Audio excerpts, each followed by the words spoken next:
नमस्कार, big debate में आपका स्वागत है। मैं हूं आपके साथ दीपक पथौरिया। बिग डिबेट में आज बात करेंगे बीजेपी और कांग्रेस की बीजेपी में हो रही तैयारी।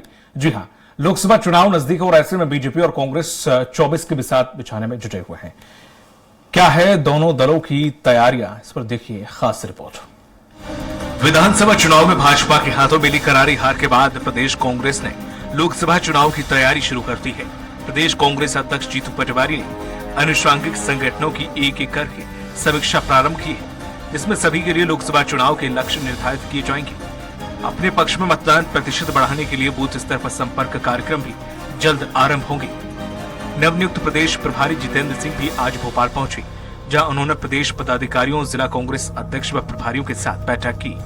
वहीं इसके बाद पार्टी के पूर्व अध्यक्ष राहुल गांधी जनवरी में भोपाल आएंगे। प्रदेश के 29 लोकसभा क्षेत्रों में से केवल एक छिंदवाड़ा में ही कांग्रेस 2019 में जीती थी।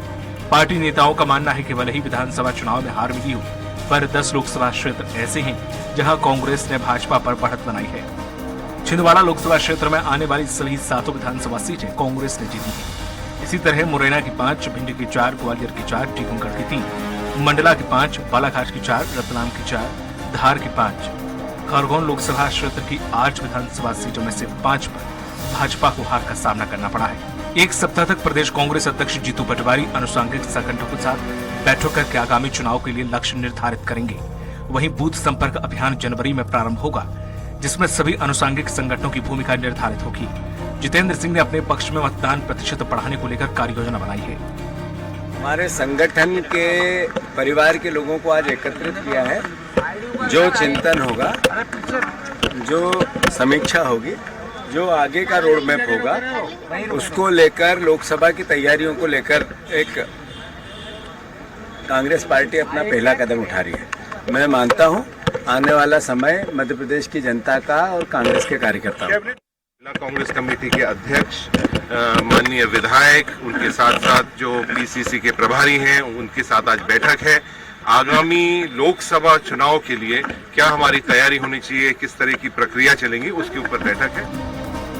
वहीं बीजेपी प्रचंड जीत के बाद भी गदगद है, लेकिन लोकसभा चुनाव को हल्के में नहीं ले रही है। इसी का नतीजा है कि लोकसभा चुनाव को मद्देनजर रखते हुए CM Mohan Yadav active mood में है और मंत्रिमंडल विस्तार के ठीक अगले दिन कैबिनेट की बैठक बुलाई और आने वाले चुनाव को लेकर रणनीति तैयार की।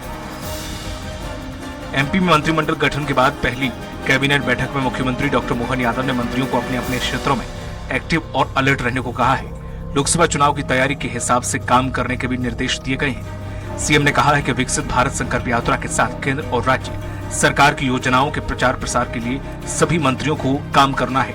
क्षेत्र में लोगों से अधिक मेल मुलाकात होनी चाहिए। जल्द ही लोकसभा क्षेत्र और जिलावार प्रभार की जिम्मेदारी मंत्रियों को सौंपी जाएगी। बैठक में कई मंत्रियों ने जिलों की स्थिति के हिसाब से मुख्यमंत्री को सुझाव भी दिए। बहरहाल भले ही लोकसभा चुनाव को कुछ महीने बचे हों, ऐसे में दोनों ही दलों के जरिए लोकसभा चुनाव की रणनीति तैयार की जा रही है।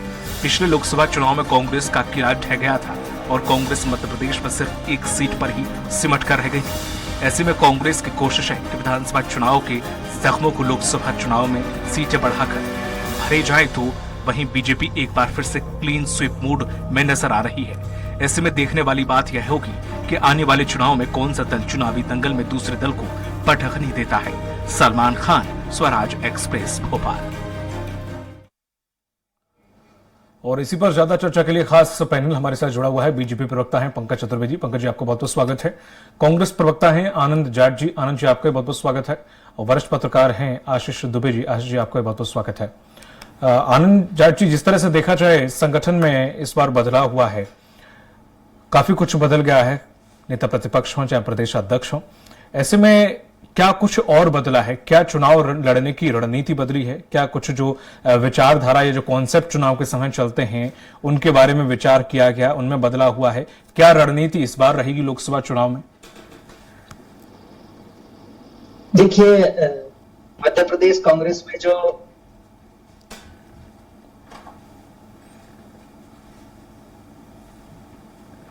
आनंद जी, आपकी आवाज नहीं आ रही है जी। अब आ रही? जी, आपको दर्शक सुन पा रहे हैं। मध्य प्रदेश कांग्रेस में जिस प्रकार से परिवर्तन हुआ है, पूरी संगठनात्मक ढांचे को बदला गया है। हमें नए प्रभारी मिल चुके हैं, नए प्रदेश अध्यक्ष मिल चुके हैं और विधानसभा में लड़ाई लड़ने के लिए नेता प्रतिपक्ष और उपनेता प्रतिपक्ष भी मध्य प्रदेश में मिल चुके हैं और संवाद की प्रक्रिया चल रही है मध्य प्रदेश कांग्रेस के प्रदेश अध्यक्ष जीतू पटवारी जी के नेतृत्व में और प्रत्येक जो संगठनात्मक इकाई है, प्रकोष्ठ है, निकाय है, सबके बीच बातचीत हो रही है और उस बातचीत के बाद हम एक बड़ी कार्य योजना लेकर मध्य प्रदेश के जन जन तक पहुंचने वाले हैं, जिस का पूरा रोडमैप जो है आने वाले 2-3 दिनों में सबके बीच होगा। और नई आज एक और फैसला मध्य प्रदेश कांग्रेस ने किया है कि जो पुरानी कार्यकारिणी है उसको भंग कर दिया गया है। जो संगठन में जो उपाध्यक्ष हैं, जो महासचिव हैं, सचिव हैं, ऐसे जो पद हैं उस कार्यकारिणी को भंग कर दिया है, यानी कि ये भी नए सिरे से बनेगी। पूरे मध्य प्रदेश का प्रतिनिधित्व इसमें होगा, जिसमें युवा, बुजुर्ग और प्रत्येक सामाजिक और क्षेत्रीय जो संतुलन है उसका ध्यान रखा जाएगा और जनता के मुद्दे, चाहे किसानों के लिए यूनिवर्सल बेसिक इनकम हो या न्याय योजना की बात हो, पूरे देश भर में ओल्ड फैशन स्कीम की बात हो, इन तमाम मुद्दों के साथ जो है हम मध्य प्रदेश में लोकसभा चुनाव की पूरी तैयारी के साथ जनता के बीच जाने की कार्य योजना तैयार कर रहे हैं। ठीक है पंकज जी, मैं अब चुनाव से संबंधित आपको पूछूंगा नहीं, क्योंकि बीजेपी हमेशा चुनाव के मूड में रहती है और हर चुनाव को उतनी शिद्दत से लड़ती है। लेकिन अब सवाल यह है कि जिस तरह से जो संगठन में बदलाव कांग्रेस के हुआ है, युवा संगठन है, ऐसे में कितना डर है? क्योंकि अभी जितने भी देखा जाए 10 सीटें से लोकसभा बताई जा रही हैं जहां पर उन्होंने सेंध लगाई है, तो कितना नुकसान आपको हो सकता है? पिछली बार तो एक ही सीट आपको मिल पाई थी, तो इस बार ज्यादा से ज्यादा कितना गेन कर सकते हैं जो अचीवमेंट देखने को मिला था 2018 में? आपकी आवाज नहीं आ रही सर। मेरी आवाज आ रही है? जी आवाज आ रही थी? जी जी जी जी बिल्कुल सर। मैं निवेदन कर रहा था कि पिछले 2018 के विधानसभा चुनाव में कांग्रेस पार्टी को मिली थी 114 सीटें, भाजपा को 109 सीटें। हाँ जी, कांग्रेस की सीटें ज्यादा थी जाहिर है। और जब लोकसभा के चुनाव परिणाम हुए तो छिंदवाड़ा के अलावा बाकी सब जगह कांग्रेस पार्टी पराजित हुई। तो मैं ऐसा निष्कर्ष निकालता हूं, मध्य प्रदेश में पिछले 2003 से अब तक की 20 साल की यात्रा देखें तो विधानसभा चुनाव की, विधानसभा सीटों की संख्या के आधार पर लोकसभा गणित लगाना कई बार वैसा गणित नजर नहीं आता लोकसभा विधानसभा चुनाव में। ठीक है, एक विषय। दूसरा, भारतीय जनता पार्टी ने 17 तारीख के मतदान के बाद 18 तारीख को हमारे आदरणीय प्रदेश अध्यक्ष विष्णुदत्त शर्मा जी ने पत्रकार वार्ता करी और अभियान प्रारंभ कर दिया लोकसभा का, हर बूथ मोदी बूथ। और मध्य प्रदेश में भारतीय जनता पार्टी ने इस विधानसभा चुनाव में जिस बूथ प्रबंधन पर काम किया उसके चलते आज मध्य प्रदेश में भारतीय जनता पार्टी का मत प्रतिशत बढ़ा, 8.5% वोट बढ़े हमारे। ठीक, बिल्कुल सही। 8.5% का एक बड़ा स्विंग उस भारतीय जनता पार्टी के देवदुर्लभ कार्यकर्ता के श्रम, असाध्य श्रम के आधार पर जो बूथ पर काम करता है। और मध्य प्रदेश के बूथ प्रबंधन के इस विशिष्ट मॉडल को अभी राष्ट्रीय कार्य समिति भाजपा की पूरे देश के भाजपा नेतृत्व सराहा और बाकी प्रदेश को कॉपी कर रहे हैं। और यही भारतीय जनता पार्टी की सशक्तता है। मोदी जी की गारंटी और भारतीय जनता पार्टी के कार्यकर्ता का बूथ प्रबंधन कांग्रेस ने इसलिए नहीं टिक पाती। अभी कांग्रेस की स्थिति देखिए आप कि राष्ट्रीय स्तर पर जिस घमंडिया गठबंधन की बात करते हैं, वहां बिहार में इनको तेजस्वी यादव जी 4 सीटें दे रहे हैं। उत्तर प्रदेश में अखिलेश यादव कह रहे हैं 8 सीटें देंगे, जिनमें से 1 सीट लखनऊ की और 1 बनारस की है। जहां हारना बरसों से हार रही है कांग्रेस पार्टी, सपा सब हार रहे हैं, बीजेपी दोनों सीटों पर जीत रही बराबर। ये स्थिति है। वही पंजाब में जो आम आदमी पार्टी जिसके साथ दिल्ली में इनका झगड़ा, वो पंजाब में कह रहे हैं हम इनको 1 भी सीट नहीं देंगे कांग्रेस को।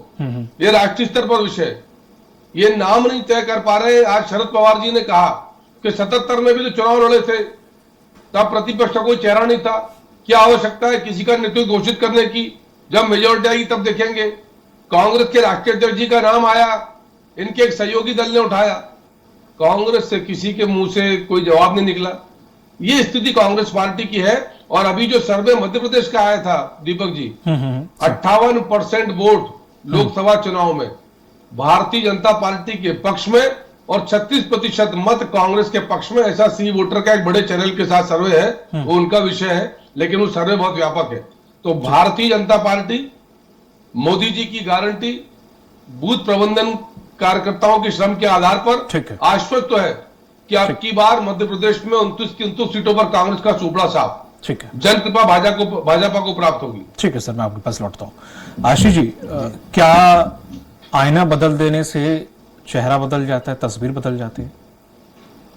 नहीं, ऐसा चीजें नहीं है। सच्चाई ये है कि आपको अपनी तस्वीर को ठीक ही देखना होगा, क्योंकि अभी जो स्थितियां हैं उसमें लोकसभा चुनाव की तैयारियों की यदि हम बात करें तो ये तैयारी कांग्रेस को करनी है। बिल्कुल, क्योंकि कांग्रेस जो है इसके पहले वाले इम्तिहान में फेल हो गई है। सही है। तो कांग्रेस के पास अब किसी तरह का कोई आशावाद नहीं है। जिस आशावाद के सहारे कांग्रेस ने विधानसभा का चुनाव लड़ा, उस आशावाद से उसको मुक्त होना जरूरी है, और मेरे ख्याल से वो अब उस पर वो यकीन भी नहीं करेगी उस तरह की।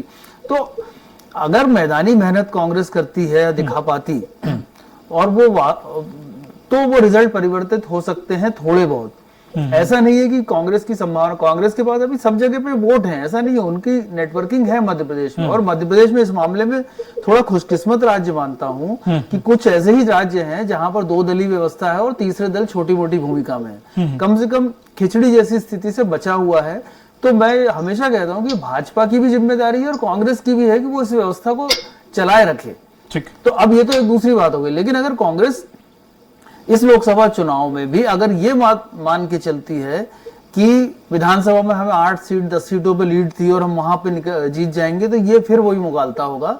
इसलिए ये चीजें अब वर्क करती नहीं। जैसा पंकज जी भी कह रहे हैं कि लोकसभा और विधानसभा के जो रिजल्ट होते हैं वो जरूरी नहीं कि हर बार रिपीट हो, और ऐसा हमेशा ही होता है कि रिपीट नहीं होते हैं। लेकिन कई बार ऐसा हुआ है, जैसे 2008 का एक चुनाव था जिसमें बीजेपी कांग्रेस तमाम संभावनाओं के बावजूद भी सत्ता में नहीं आ पाई थी, और वो संभावना वैसी ही थी जैसी अभी 23 में व्यक्त की जा रही थी। लेकिन उसके बाद जो लोकसभा चुनाव हुआ था उसमें कांग्रेस को काफी अच्छी सीटें मिली थी, शायद 11 या 12 ऐसी कुछ सीटें मिल गई थी। तो चीजें बदलती हैं और बहुत सारे माइंडसेट बदलते हैं, मुद्दे बदलते हैं, लेकिन सवाल यह है कि आशावाद के सहारे चुनाव नहीं लड़ा जाता।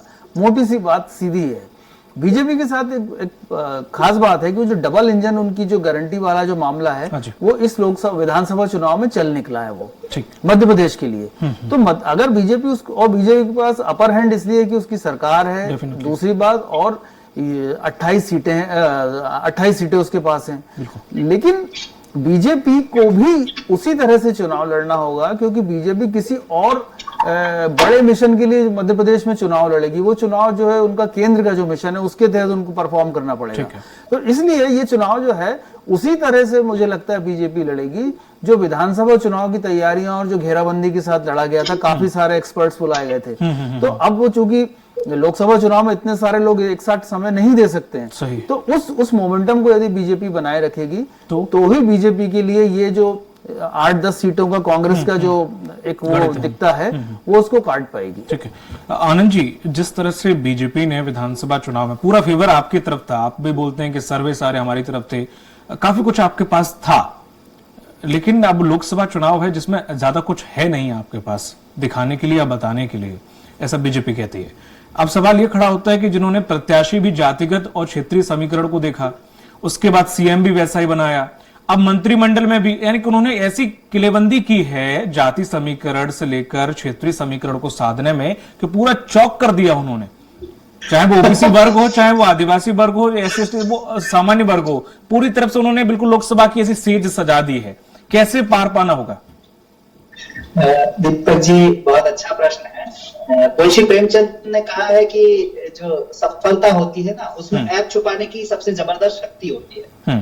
तो आज सब कुछ, चूंकि चुनाव भाजपा जीत गई है और उसमें उनकी सारी कमियां और सारे झूठे वादे और सब कुछ छिप गया है। ठीक है, उस बीती कुछ बात पर नहीं जाऊंगा।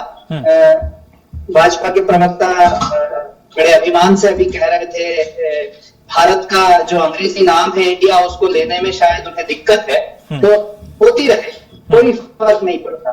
लेकिन उन्होंने उसके बाद एक और बात कही कि इनके पास कोई चेहरा नहीं है। अभी विधानसभा चुनाव में निवर्तमान मुख्यमंत्री जो थे उनके चेहरे पर ये चुनाव लड़े थे कि भाजपा का कोई चेहरा था क्या? मतलब मीठा मीठा गप और कड़वा कड़वा थू इनकी सोच है। ये मध्य प्रदेश में तो किसी चेहरे के साथ नहीं थे चुनाव में। खैर, क्योंकि मैं विरोध की राजनीति नहीं करता, इसलिए मैं अपनी पार्टी की बात ज्यादा करना चाहूंगा। तो कांग्रेस पार्टी जो है उसके कार्यकर्ता के उत्साह में, जोश में कोई कमी नहीं है।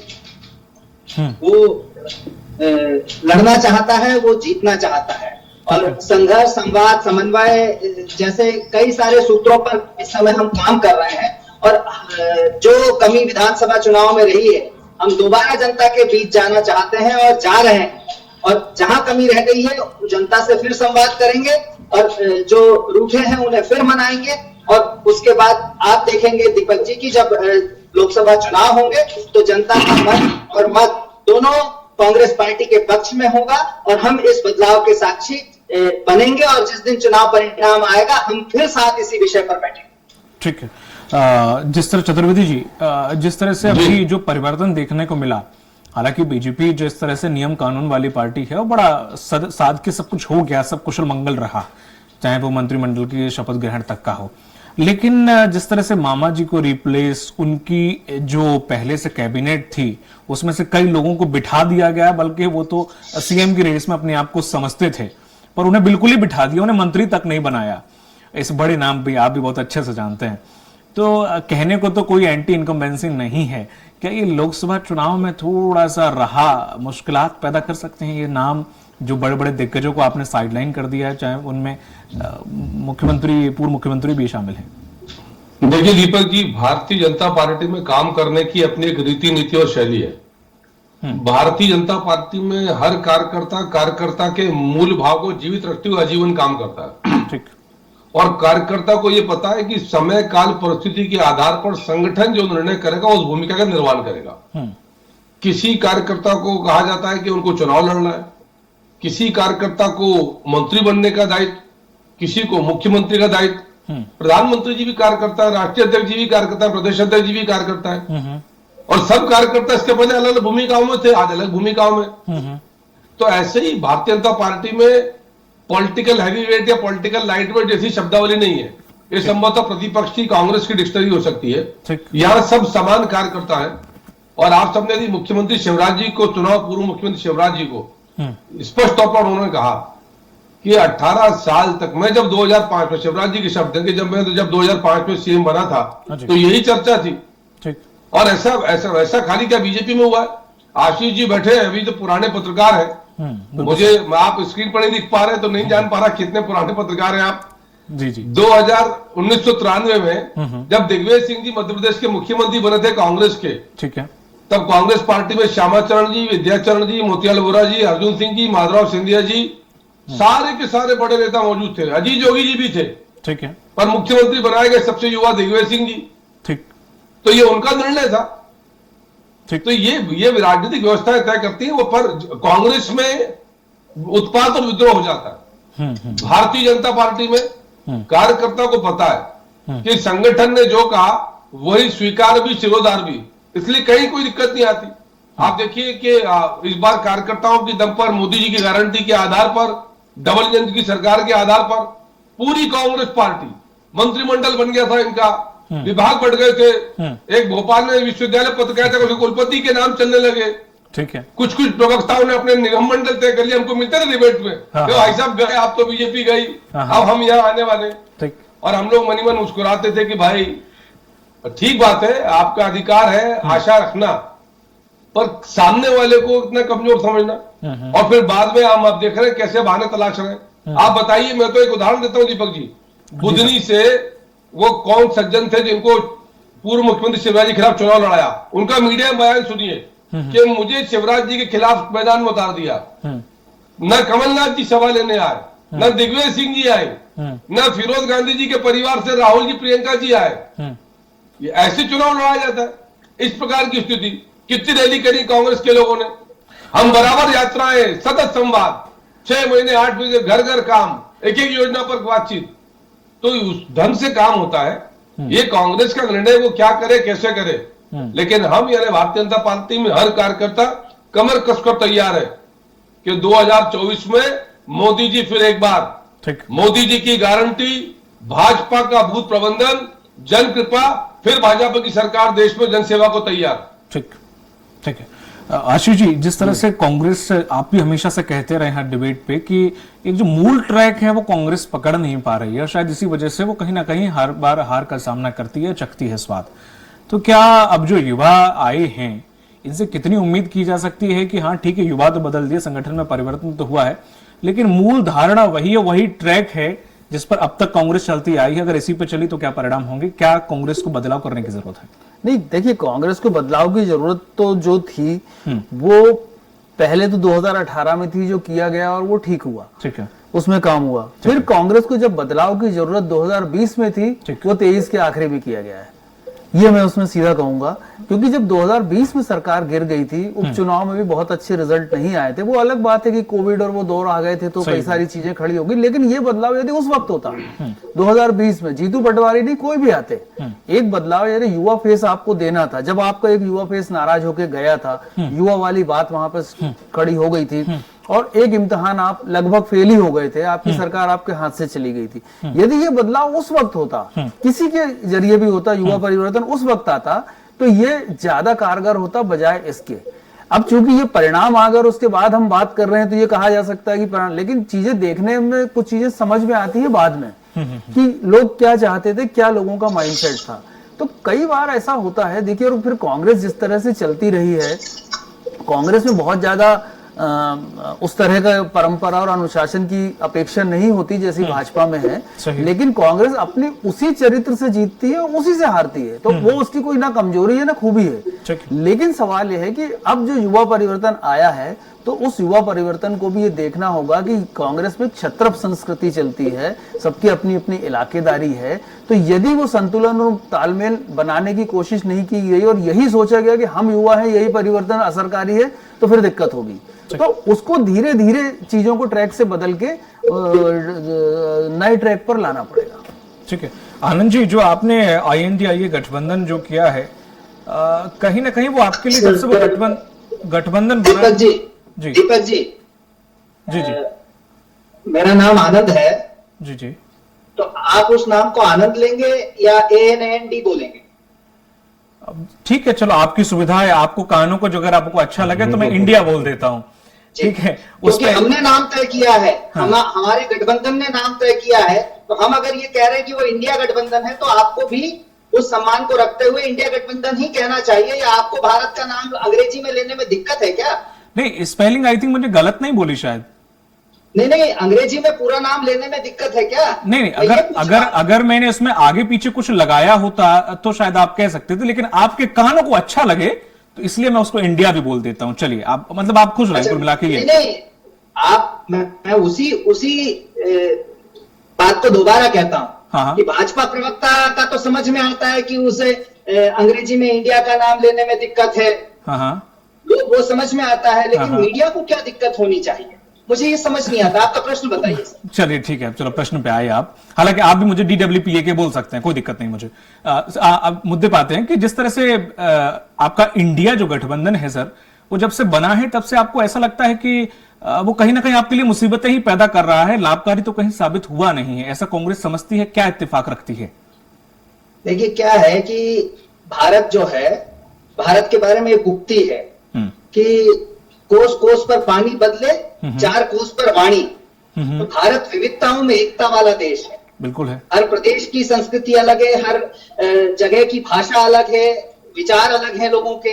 तो हम विविधताओं में एकता वाले देश है, एक रूपता नहीं चाहिए। हर व्यक्ति को अपनी बात कहने का हक है और लोकतंत्र का मूल भाव है संवाद। तो जब बातचीत हो रही है, हर व्यक्ति अपने विचार दे रहा है। 2004 का चुनाव आप याद कीजिए, जब एक तरफ इंडिया शाइनिंग का शोर था, फील गुड फैक्टर था, अटल बिहारी वाजपेयी जैसा बड़ा चेहरा पूरे देश में विज्ञापनों में लहरा रहा था, और 2004 में कांग्रेस पार्टी का जो गठबंधन था UPA,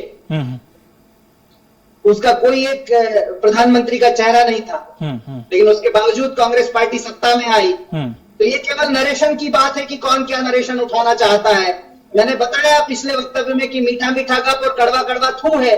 कड़वा कड़वा थू क्यों है? क्योंकि अभी मध्य प्रदेश का जब चुनाव हुआ तो भाजपा ने कोई चेहरा प्रस्तुत नहीं किया मध्य प्रदेश के लिए, और अभी कह रहे हैं कि कांग्रेस चेहरा प्रस्तुत नहीं कर पा रही है।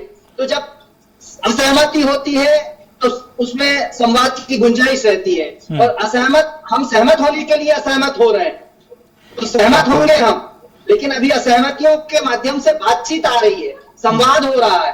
भाजपा में दो लोग तय करते हैं और बाकी सब उस पर भेड़ चाल की तरह विश्वास करते हैं। एक किस तरह से वरिष्ठ नेताओं को किनारे करके खड़ा कर दिया जाता है, ठीक। वो दिख रहा है। मैं भाजपा पर बात नहीं करना चाहता हूं, लेकिन भाजपा के प्रवक्ता कांग्रेस की आलोचना रोग से ग्रसित हैं। नहीं, एक ये भी है ना, थोड़ा सा इतिहास अगर अपना उठा के देखिए, कांग्रेस का जो गठबंधन किसी से भी हुआ, अवसरवादी जो गठबंधन था चुनाव के समय पे जैसे भी हुआ, वो अलग अपना आपका विचार होगा, लेकिन वो थोड़ा सक्सेसफुल नहीं हुआ। बाद में फिर बड़ा जुबानी हमले हुए, बड़ा तकरार हुई। उत्तर प्रदेश का भी हम ले लें। आप जिसे अवसरवादी गठबंधन कह रहे हैं, वो मैं नहीं कह रहा हूं, मैं कुछ नहीं कह रहा हूं सर, मुझे आप मत लपेटिए। बीजेपी ऐसा बोलती है, मैं वही शब्द रख रहा हूं, मुझे मतलब बीजेपी, आपने तो अभी जिक्र कहा कि अवसरवादी गठबंधन है। बीजेपी के बोले, मेरे कुछ नहीं है। जिक्र तो नहीं किया